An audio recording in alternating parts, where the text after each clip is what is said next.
You know, it's been pretty great over the last couple of years developing something of an audience, a following and YouTube subscribers and fans and people on Twitter who want to know what I have to say about stuff. But to be honest, it's getting kind of annoying. I'm kind of sick of having them. So I thought the best way to get rid of them would be to start a new YouTube video series exploring the theory and philosophy and politics of various aspects of film that I feel aren't explored enough. That should do the trick. And along the way I might remind people of some of my more contrarian opinions, like the fact I think the Star Wars prequels are actually pretty good. Stuff like that. I just did it then, didn't I? Welcome to SCANLINE.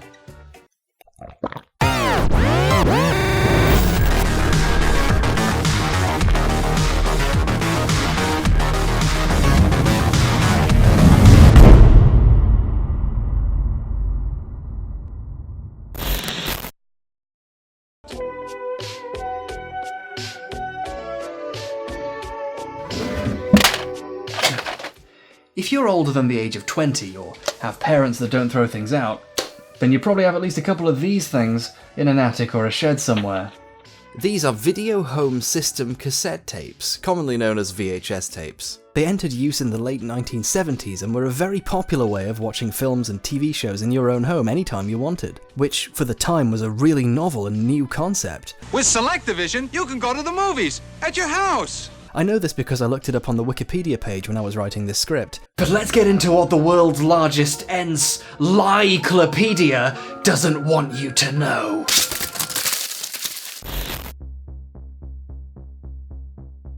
If you weren't in front of the TV when a show aired or hadn't gone to the cinema when a film was out, your primary interaction with most pieces of modern entertainment and culture would have been through the medium of VHS. Almost every piece of audiovisual art you consumed, no matter what it was made with, shot on, or how advanced the budget and special effects, you saw it via the signal produced from the magnetic reels in these plastic boxes. If you fell in love with a story, it was probably thanks to these tapes.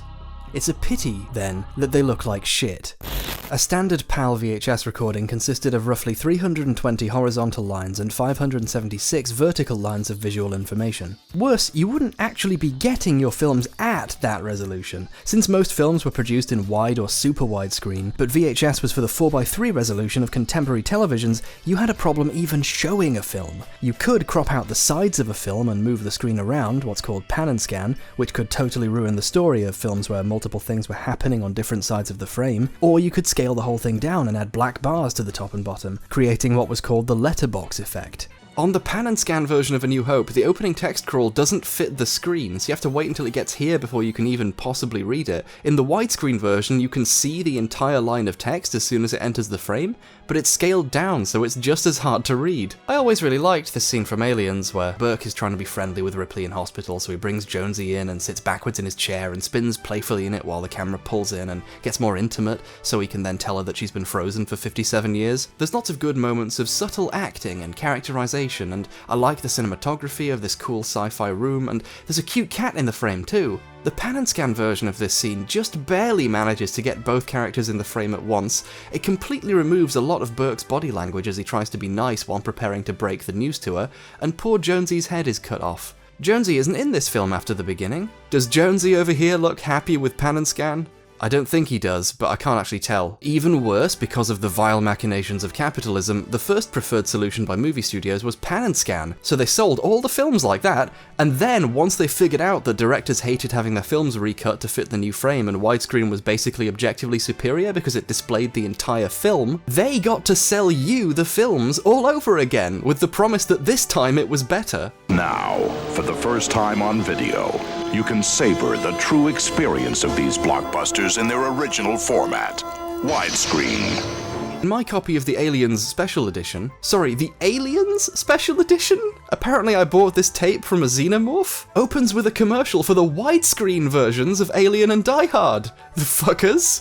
And guess what? This version of Aliens is in pan and scan!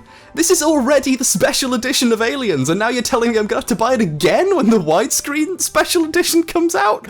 20th century Fox, more like 22nd century Wayland Yutani. I'm sorry. And that was it. That was how people watched films. They picked their poison between a tiny version of the original film or a recut, reframed, gutted, despicable, cat-erasing version of the original, and whichever one you picked, you got it in this flickery format. You got this facsimile of the film that you wanted to see. And that was how we consumed media. For decades. Some versions of the above-average fantasy film series Star Wars only ever widely existed on this format. Many fans of Star Wars all over message boards and forums and my mentions fell in love with the films because of tapes they rented or bought. Because of this. But wait a minute, we can talk about specs and make fun of the video quality all day. People still watched them, people still used them to record shows off the TV, and people still shared and circulated those recordings. Thanks to people wanting to see things and needing tape to do so, homemade tapes are still the only way to find copies of shows that weren't available in any official format. Many episodes of Mystery Science Theater didn't get a proper release for years after their initial air date, and many still don't. Prior to high-speed internet, the only way of accessing these old episodes was through home recordings people happened to have made at the time the show aired. You'd be amazed at what hoops folks would jump through to see a show they liked, even on a low-res home tape recording. And what if you were a fan of anime in the era prior to major home video releases of foreign animation? Why, you would have to hope you knew a store with crazy import stuff with really poor fan translations, or hope someone had taped the shows that did make it over at the crazy times they turned up. In retrospect, the format wasn't great, but it was certainly good enough for audiences who wanted to watch something in the comfort of their own homes whenever they wanted to, and it was basically the first format that allowed people to do this. It led to widespread consumption of material that would otherwise be forgotten or go unseen. In the 70s and 80s, for the first time ever, a regular person could have an archive of shows or films they enjoyed without having to get a projector and go in search of film reels on eBay, which would be really hard to do, considering that eBay didn't exist until 1995. A person could learn about and consume elements of their culture and develop an understanding of film so much more easily than the decades prior. In fact, Quentin Tarantino and Kevin Smith worked in local video stores before becoming directors, giving them an opportunity to further incubate their own passion for film, as well as share it directly with others, before going on to make some of the most influential films, for better or worse, of the 1990s. The advent of VHS ushered in a new era of accessibility for film fans. Tastes in film and appetites for film could be developed much more rapidly than ever before. It marked the beginning in a radical and permanent shift in media consumption. You were no longer reliant on what was playing in your local multiplex or what old French films the weird art schools were projecting that month, and you no longer had to adhere rigidly to TV's schedules or catch films or TV shows deemed worthy of being shown. The shift was so radical that film companies panicked. Then MPAA head Jack Valenti, in an act of comical hyperbole, said in a congressional hearing that the VCR is to the American film producer and the American public as the Boston Strangler is to the woman home alone. Universal Studios even sued Sony on the grounds of copyright infringement over their Betamax video recording format. Luckily, it was ruled that home recording devices operate under fair use, and of course, once film companies realised how profitable home video could be, they backed off. Many films started being made with their sales on the burgeoning and seemingly never-endingly hungry VHS market in mind, or even without the intent of ever being screened in a theatre. Some were barely even films. They were instructional videos, or Christmas-themed cat nightmares, or musical propaganda for a Christian cult that lived in the woods. Lots of popular films did well on tape, but still others did hugely well on tape, more so than you could expect from their cinematic release or critical reception. The question here is why? What is it about being available on VHS that made people suddenly become connoisseurs of horror or independent film? Well, those reasons tend to get overlooked. Let's look at some of them right now. When making the film Jaws, which would come to be regarded as the first ever summer blockbuster, Spielberg and co discovered some problems with the shark prop, a prop many would regard as quite important in a film about a shark that eats people. The animatronics kept breaking down, bits kept falling off of it, and most importantly, it kept sinking. The fake shark had trouble floating in water. Spielberg instead had to rely on using shots of almost everything but the shark to demonstrate the horror of its presence, show the aftermath, show explosions of blood in the distance, show the actors' reactions. The result was a film where you barely ever get to see the animatronic shark, but its presence is felt regardless. The shark is rendered even scarier by not being shown in all its glory, and its glory wasn't really all that much to see anyway. It was a broken mechanical shark. Tobe Hooper's Texas Chainsaw Massacre is an incredibly startling and foundational film in the horror genre. When James Furman, a British censor and secretary of the BBFC at the time, tried to cut the film to reduce its violent and nightmarishly oppressive atmosphere, he found, to his own personal shock, that he couldn't. There isn't all that much actual violence or blood in the film. There are no single pieces or shots you could remove to diminish its effects. Instead, it's a cumulative effect of all the properties of the entire film in setting a tone and creating a mood without needing to show you anything in particular. In the end, the Texas Chainsaw Massacre was refused a certification by the BBFC, effectively banning it in the United Kingdom. What these stories tell us is that even in visual mediums, supposedly all about showing people things, for achieving some effects, often less is more. The human mind is incredibly good at scaring itself, and sometimes not being shown what you're supposed to be scared of is the worst thing. Confusion settles in, fear of what could be there, what could happen fills your head, and your imagination with its own particular fears gets to substitute those over whatever's actually there. Texas Chainsaw Massacre did fantastically well when it was released in 1981, allowing many Brits access to the film for the first time, but many horror films did well on tape, even if they relied much more on gore or were poorly cut, and this is because of a particular form of this principle. Let's think about VHS again. That awful tiny resolution, flickery screen, even pure blackness is off kilter. If you walked into a room with this playing, you might even think you're watching a scene of something hiding in darkness. I bet you can almost make out a figure hidden there in all the noise. You see where I'm going with this now, don't you? Here's Alien, one of the best, most emotionally intense and scary films ever, on VHS. And through these tapes, Alien was flipping terrifying. I remember being out of my mind scared by this low-res monstrosity. And it wasn't just because of the great acting, directing, editing, creature design or music. It was because, in all the tensest and darkest moments, you could never really quite be sure what you were looking at. Abstract shapes in the background could almost look like something else. The flickers and noise in the darkness were easily confused for glimpses of the monster. Even when you were sure nothing was there, you could never really be sure. When the monster actually turned up, it was almost a relief. Like, at least now, you knew where the creature actually was. Dallas? In other words, a lower resolution format can increase the emotional impact of a scene. Horror and suspense had the chance to strike people like it never had before. No wonder films like this did well.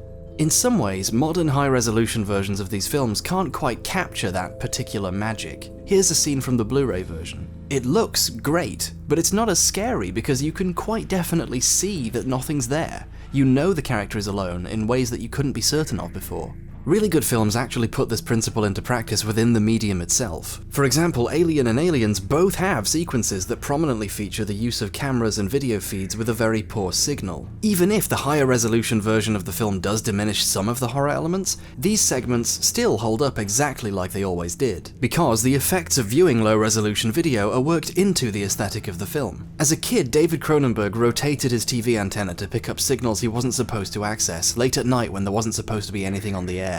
Well, what if the images that you pulled up were really quite extreme, disturbing, possibly illegal? And what would you think then? Would you keep seeking out those channels, or would you call the police, or what would you do? How would you respond to that? The fear and excitement he felt in anticipation of what he might see, that fear of what was out there hidden in the static, inspired him to make Videodrome. So at least one great horror film was conceived entirely because of this effect. Horror and slasher films did really well on tape for this reason, and many films became long-running series that probably wouldn't ever have done so without such successful post-cinema releases on a format that arguably made them scarier. Even boring or flat shots in mediocre films can be made more tense by telling the audience a killer is out to get the protagonists and making it just a little bit tougher to see where they could be hiding. This also solves another problem. Those of you who watched my, in retrospect, woefully unfocused and unresearched video from 2016 about what makes action films work will remember I made a comment about how the CGI in Terminator 2 used to look better. Well, here we are. Thank you, Shannon, for helping me edit this video and stop it taking another year. Computer graphics and animation were largely lacking in the 80s, 90s, and even the early 2000s. Nothing really quite looked right, things didn't feel like they were really there, texture and displacement mapping wasn't up to snuff, and you had smooth-looking, weird stuff in your frame. It wasn't great. But even mediocre CGI can blend right in on tape. This checkerboard man rising out of the floor to murder a guy made me scared of my kitchen floor going to the fridge at night as a hyperactive child. It was vivid, like in my mind's eye Robert Patrick was going to come out at any moment and cut my entire body off. Seeing the now easily available high-definition version of this scene made me feel like an idiot. My mind had done most of the work with the bad fidelity. I think people who saw this scene in a theatre kinda had the scariest bits of the film ruined for them, because in the film prints shown in theatres this would have stuck out just as much. But it wasn't just the relative badness of the image that popularised certain things over others in the medium of the video home system. Another important facet was the fact that, well, it was in your home. Like I said before, Texas Chainsaw Massacre was effectively not allowed into cinemas when it was first released in the UK. While some local councils allowed it to be shown in their theatres, the viewing experience would have been quite weird. You'd be openly going out and paying to sit and see something you knew was banned in other areas for being violent and horrific. It was like you were committing a crime, or were openly telling people you wanted to see that stuff since you'd actively gone and sought it out. But the uncensored 1981 video release did amazingly, and it's quite clear why. Instead of going out and sitting in a public space for 90 minutes and then awkwardly shuffling out trying not to make eye contact with the other people who'd come to see this widely banned film, you saw it with an audience of your choosing, in the privacy of your own home at a time that suited you. There was a sense of being free of judgment. The eyes of the outside world were no longer a factor in your viewing experience. This encouraged people to seek out films they'd never go to see in public, which of course includes pornography. It's really not hard to see why home video almost immediately killed porn theatres. Kevin Smith has happily recounted his time renting porn to customers, saying once you're comfortable with someone renting porn, you can have conversations with them, and that having a frank conversation with someone about their sex life informed his work a great deal. Home viewing also allowed for a less adult form of privacy, a kind of comfortable intimacy with friends or family that you can't get in a theatre. Getting together on the couch with a bowl of popcorn and the glow of a television to watch a scary movie is an oft-repeated familial ritual, in much the same way that gathering around a campfire bathed in orange light to tell ghost stories has been for generations. There are also other factors. You might have noticed that prior to the 90s, television was shot very straightforwardly and blankly, with actors even in close-ups framed very differently from films shot at the same time. This is because televisual language has to serve a different purpose from film language. Movies are giant, projected way up and away from you, staring down at you and occupying your entire view. You are consumed by a film and encouraged to think about it and its composition. You don't do anything else in a cinema but watch the film. A television is a smaller screen, often a good distance from you, even in a kitchen where other noises and events are distracting you. You might even be reading a book or talking to someone else while the TV is playing. The early TV production style knew that you weren't always going to be paying attention, only pulling you in for the more dramatic or important moments of a given episode, usually using something like having music start to play. The smaller screen also changes the way we relate to the image and the people in it. Television can be more human, friendlier. Those little people on the screen are having a nice chat about current events and I feel somewhat included or informed. A talk show blown up to 70 feet staring down at you in a darkened room with surround sound blasting in your ears would be overpowering to say the least. And it turns out the aesthetic and design of some films are predisposed to mesh beautifully with the qualities of the television. Nothing exemplifies this in practice quite like Mallrats.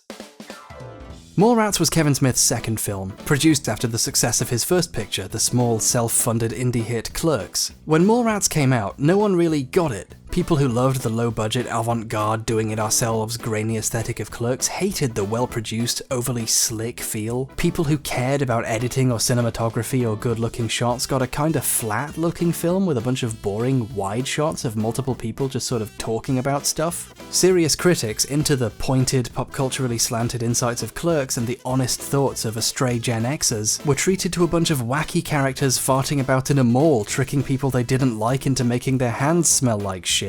The film did terribly critically and at the box office. It looked like Kevin Smith, the indie darling behind Clerks, had basically torched his career with only his second film. Luckily, a film would then come out which would miraculously untorch his career. That film was called Mallrats on Tape. In 2001, on the subject of criticism of his films, Smith said, "We should be able to make any movie we want, stupid or not, so long as it doesn't cost too much and is reasonably guaranteed to make its money back for our distributor. That, for the curious, is why we're allowed to keep making movies. Some cats..." I hate how he talks.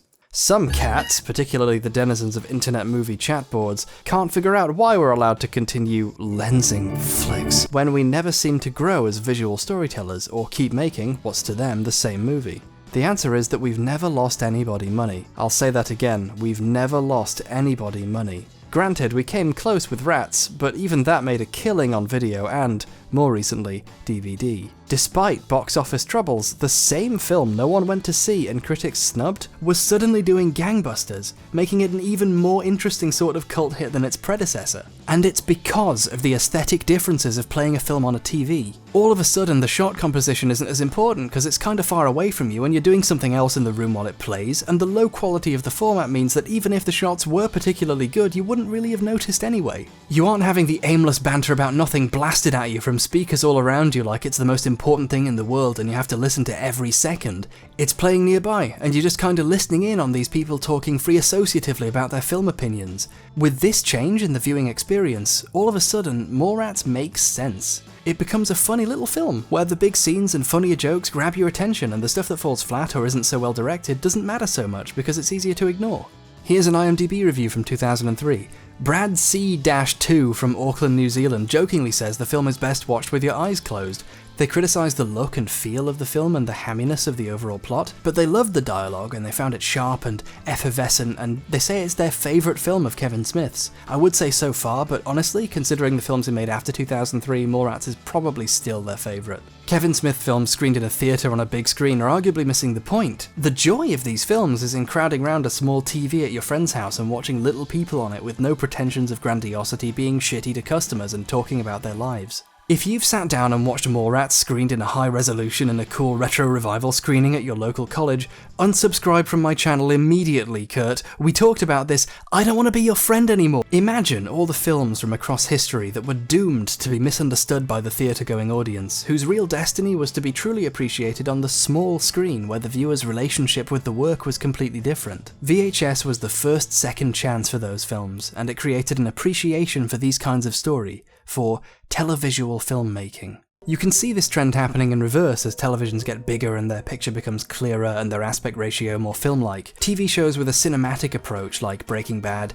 Mad Men, The Sopranos or Hannibal are becoming more prominent and popular. HBO calls itself home box office because the home viewing experience is finally akin enough to a theatre that these aesthetic changes can really be appreciated. People didn't just not care about having television that wasn't very nice looking for 60 years, our relationship with the screen simply changed in accordance with its change in format and size in our living rooms. In the age of HD and TV on demand, soap operas are waning in popularity as the increased fidelity and the typical viewer's filmic awareness exposed the show's production failings and straightforwardness more than the older ways could. And the idea that you could be watching Game of Thrones or House of Cards at any time suddenly makes Neighbours a bit less of a thing that you might want to watch, although people still watch it all the time over here and it's a little bit scary. They make it in Australia, but they make it for us because we're the only people who watch it. Why are we? I'm a little bit worried this might once again make it harder for some films to be appreciated because you even watch them like a film at home. But it's not like we're going to just stop making television shows, so we're probably fine for now.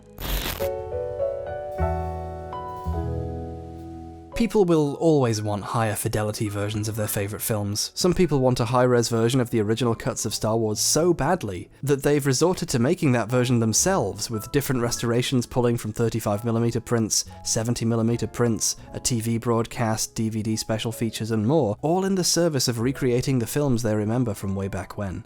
You can also see this battle happening on the filmmaking end. A filmmaker will always find newer and better cameras on the market, more bit depth, better codecs, 1080p, 4K, 6K, 8K sensors, all for footage that will often end up getting seen on YouTube at whatever resolution their audience's computer monitors or phone screens happen to be, with YouTube's compression algorithm eradicating most of the specs of their footage. Looking good doesn't necessarily mean having the best definition. Telling a good story is the goal, and if you get that wrong, not even doing it on an Arri Alexa can save you. Obviously, shoot on the best equipment you can get your hands on, and aim for a form of distribution that best suits your work. But I think the real challenge is to make something that people would fall in love with, even if they were watching it on a crappy old tape in the 90s. And in its own way, whether we like it or not, those tapes and the impact they had will never leave us. The format is in our history now, and we remember it. Nostalgia is real, and it affects how we view old films or perceive new films that use it as a purposeful style. Many films made in the vein of 80s or 90s horror get limited little VHS releases because that's the style they were courting in the first place. Then there are the immensely popular retro camcorder phone apps you can get, and the web skits that use the aesthetic as part of a deeper throwback to kitschy 90s children's programming. Many new films exist only in the form of tapes or what are designed to look like low-res rips of tapes, like the truly fascinating, funny and smart WNUF Halloween special, in order to channel the style and further create a sense of seeing a documented record of a time period. One film that combines all of this with tape's ability to make cheap special effects look better is the found footage film VHS, an anthology of a bunch of short films from various diegetic videotapes, and its relative low-budget effects are done real justice by the aesthetic. The final segment, 10:31:98, has a truly fascinating climactic sequence where everything goes completely crazy nuts, and it's the most frighteningly real a horror segment with what are actually fairly rudimentary effects has ever felt, because the poor quality of the footage makes it so much more believable. If you filmed a window actually sliding out of existence and hands coming out of the walls on a camera from this time period, it would literally look exactly the same as this footage, and knowing that makes this sequence infinitely punchier and more real feeling than the same effect would in any modern horror film. Growing up, I think the first favourite film I ever had was Terry Gilliam's Time Bandits. I think it was the first film I ever saw, where seeing it I felt like it was made for me. It took my sense of alienation from adult life and channeled it into telling a story about a vividly imaginative world where the outsiders were the ones who were truly free, escaping from their parents, invading armies, and even the will of God in getting what they wanted out of life. It made me feel good to not be like everyone else, like I was getting one over on the world somehow. This film helped make me who I am and shape how I see everything, and it did it on my dad's tiny television in letterbox widescreen.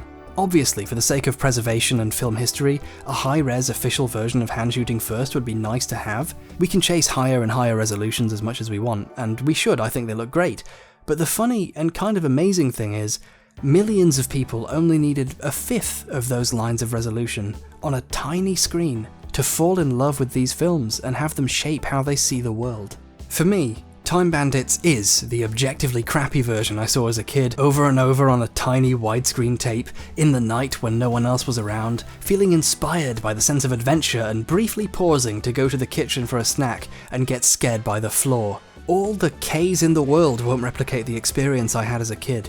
It might even ruin it by revealing all the obvious models and matte paintings and all the wood screws on the sets for what they really were. VHS was always a kinda bad format. But in spite and because of all its problems, it caused a dramatic shift in pop culture, and in the taste and approaches to cinema by viewing audiences, which is still felt to this very day, in the form of the cinema literacy and particular feel and taste it cultivated, even by accident, with its style. Oh no, look what happened by accident.